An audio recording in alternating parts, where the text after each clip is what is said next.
Oke, selamat pagi buat Mas Andi, Mas Fitri, dan Mas Pras. Eh, kita ngobrol santai ya, Saya minta waktunya 10 menit, 15 menit lah. Ini alhamdulillah, ini baru pertama kali saya bikin podcast nih. Belum ada apa-apanya, belum punya mikrofon, baru punya handphone satu plus stabilizer. Ya, tapi mudah-mudahan nanti suaranya kita masuk. Mudah-mudahan suaranya masuk ya. Nah ini gini, saya kan kerja di PT Taman Wisata Candi Borobudur, Prambanan dan Ratu Boko, Persero. Kita salah satu BUMN di bidang pariwisata. Nah kita di Satuan Kerja TJSL, Tanggung Jawab Sosial dan Lingkungan ini ada misi ya, misi dari pertama kita sebagai BUMN itu sebagai agen pembangunan. Yang kedua kita juga melaksanakan program-program untuk pemberdayaan lingkungan, itu kita masuk di situ. Jadi ada agen pembangunan, kemudian juga ada korporasi dari corporate actionnya. Kemudian di dalam BUMN itu ada satuan kerja khusus namanya TJSL. Seluruh BUMN seperti itu. Nah itu tugas atau tupoksi, tugas tanggung jawab dan fungsinya adalah memberdayaan lingkungan, juga kepada masyarakat seperti itu. Juga kita memberikan pinjaman kepada UMKM. Nah sekarang namanya pendanaan UMK itu usaha mikro, kecil dan menengah gitu ya. Di tahun 2021 ini kita juga walaupun di masa PPKM seperti ini kita tetap memberikan bagaimana bantuan itu bisa tersalurkan. Nah alhamdulillah sekarang Mas Fitri dengan Mas Andi didampingi oleh Mas Pras yang notabene dari KM dari Komando Pejuang Merah Putih gitu ya. Nggak ada Mas Pras mungkin belum bisa terrealisir nih ya. Gitu Mas Andi dan Mas Fitri. Jadi kita alhamdulillah kita berikan bantuan berupa kaki palsu ya. Kalau dari Mas Andi ini ada satu ya. Satu. Dari Mas Fitri ada dua ya. Gitu. Ini gimana nih perasaannya nih setelah dibantu? Ya, kita mengucap syukur, mengucap terima kasih atas kepedulian dari PT TWC khususnya disabilitas. Ya alhamdulillah dan mendapatkan ibu baru, kita untuk aktivitas lebih nyaman lagi, lebih enak. Tadi sebelumnya juga pakai kaki palsu kan Mas? Iya, sebelumnya udah pakai kaki palsu 5 tahun yang lalu, memang kecelakaan. Memang harus diperbarui atau gimana? Iya. Oh gitu, kaki palsu itu harus diperbarui? Iya, kalau sudah istilahnya kan nyaman atau enggak nyamannya kan kalau istilahnya kalau kaki kan makin mengecil. Ini jadi bantuan ini yang kita serahkan ini ya, netter atau netizen pemirsa, ini kita fitting jadi lebih enak. Jadi bantuan yang diberikan ini pas ya, tepat sasaran karena di fitting dulu dan makan waktu juga ya 2 bulan. Iya, 2 bulan ya. 2 bulan. Karena memang teknisnya pekerjaan kaki palsu ini juga seorang difabel. Usaha rumahan atau UMKM dari difabel juga, jadi terasa tahu posisi harus seperti apa, ukuran fittingnya, nyamannya di mana gitu kan, lebih daripada maaf yang normal pencalonan, karena merasakan juga kan dulu aja. Dan tidak ada karyawan Bapak, jadi memang butuh waktu karena waiting list itu tadi ada permintaan dari teman difabel lain dan sebagainya. Gimana ceritanya Mas Pras bisa sampai membantu Mas Andi maupun Mas Fitri? Ceritanya gimana Mas Pras?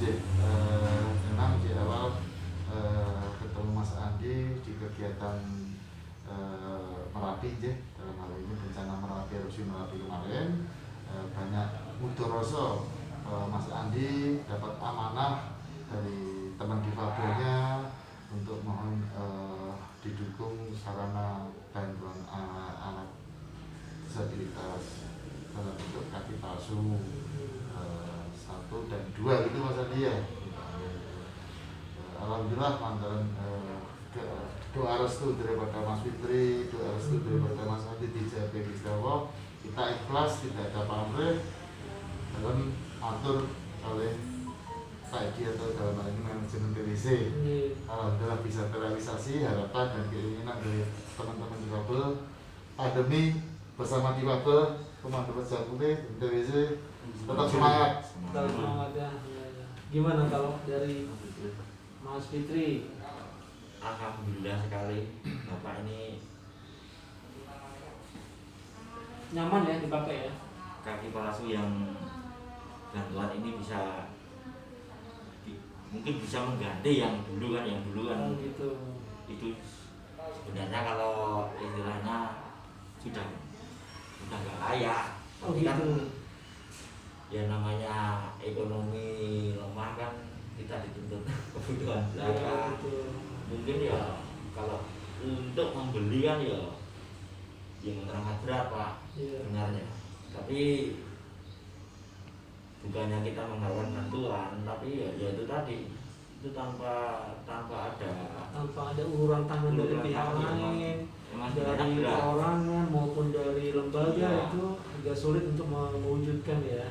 tetap gimana ya berat untuk ekonomi lah, kebutuhan belaka. Tapi jangan lupa Mas Fitri bahwa setiap doa kita tergantung niat kita. Kalau kita Iya, mau iya. berharap seperti nanti juga pasti akan dijabah kok sama Allah itu dijabah doanya. Jadi ini alhamdulillah ya udah bisa Alhamdulillah terrealisasi. sekali. Terima kasih sekali untuk Bapak dan Mas Pras Amin. melantarkan Gusti Allah nomor satu aja. satu. Alhamdulillah. Ya. Mungkin ini perbedaannya dengan sebelumnya gimana Mas Anji, Mas Fitri? Dengan yang sewu kaki baru atau sepatu baru saat ini kan sebelumnya ini yang dirasakan seperti apa mungkin? Ya lebih ringan, lebih nyaman.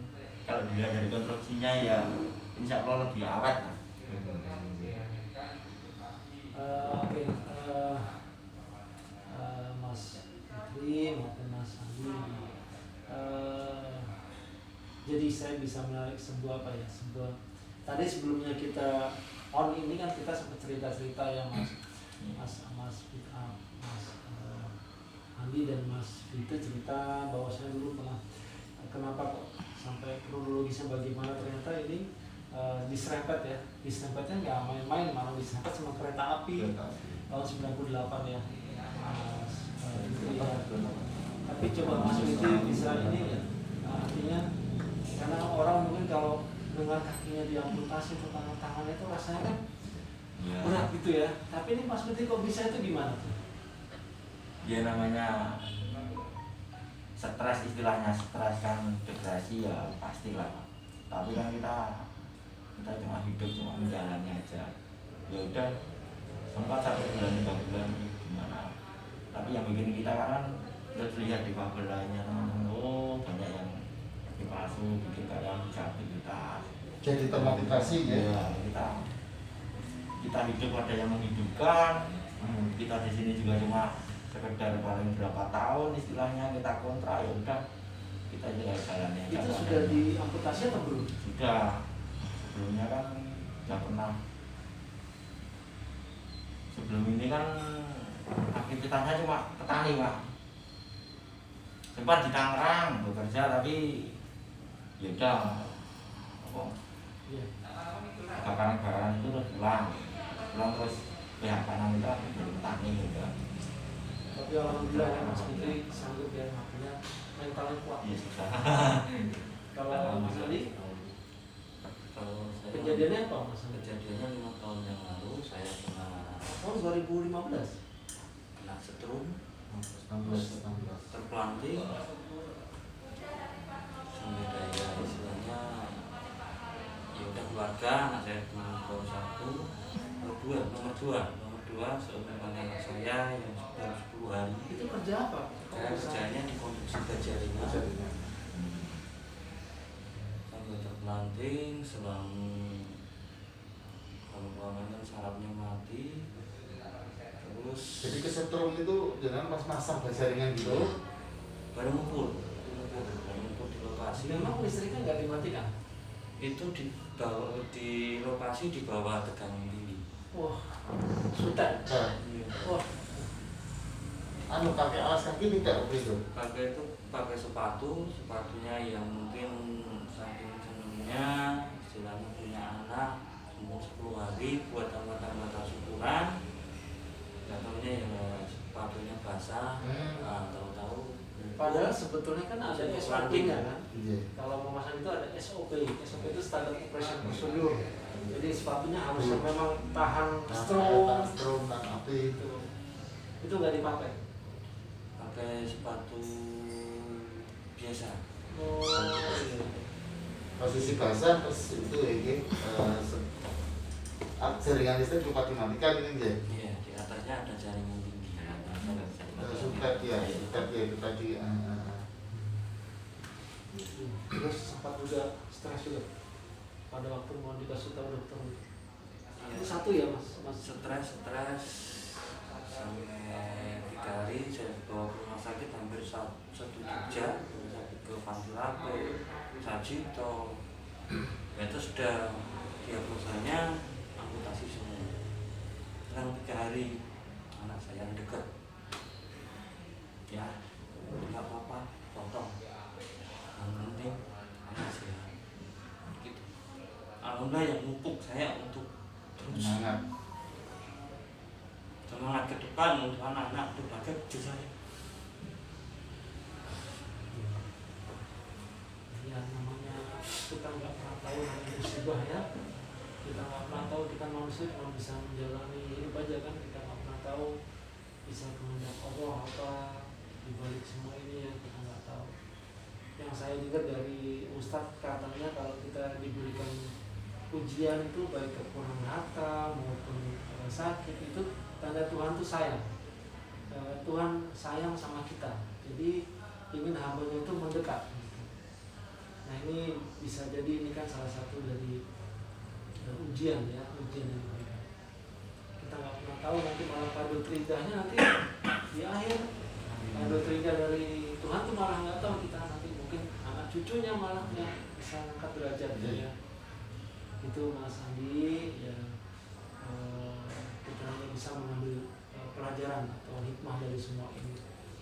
Ya kalau berandai-andai memang banyak sekali ya mas Pras yang tadi misalnya mungkin pakai sepatu yang tahan listrik, tentu ada kalau di proyek itu biasanya ada prosedurnya, tapi ini bisa dijadikan pelajaran diambil hikmahnya. Dan orang Jawa katanya juga selalu untung gitu ya, untung apa nggak seperti ini gitu.